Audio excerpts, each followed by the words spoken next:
ஐயா, காணிமடத்தில் கோயில் கொள்வான் சிவனே ஐயா, கண்டு பணிந்தவர்க்கு கை நிறைய உண்டு, கைலாசமும் அங்கே உண்டு. அந்த இடத்துல வந்து மிதிச்சா போதும். நாயகம் சித்தர் வருவார்.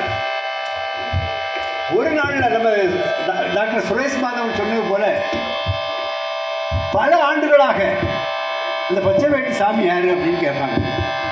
நானும் பைத்தியம், அவரும் பைத்தியம். மெண்டலும் சேர்ந்தா என்ன ஆகும்? பாருங்க, கோயிலே உருவாயிடுச்சு இல்லையா? காணிமடத்தில் சுவாமிக்கு பெரிய ஆலயம். என்னுடைய ஆத்மா அங்கே இருக்குன்னார்.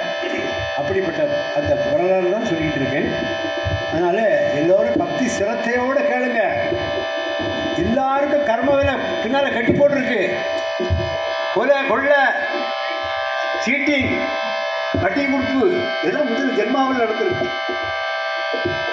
அதையெல்லாம் மாற்றி தருவதற்காக, அந்த கர்ம வினைகள் எல்லாம் தீர்வதற்காக பெருமான் யோகிராம் சொல்ற விக்கிரகம் வடிவத்தில் வந்து இந்த கும்பாபிஷேகத்தை அவர் தான் நடத்த போறார். காணிப்படத்தில் நடக்கின்ற சாதுக்கள் பூஜையெல்லாம் இவங்க தான் எல்லாம் பண்ணுவாங்க. அப்படிப்பட்ட அந்த கும்பாபிஷேகம் நாளைக்கு சீரும் சிறப்புமாக நடைபெற பகவானுடைய பரிபூர்ணமான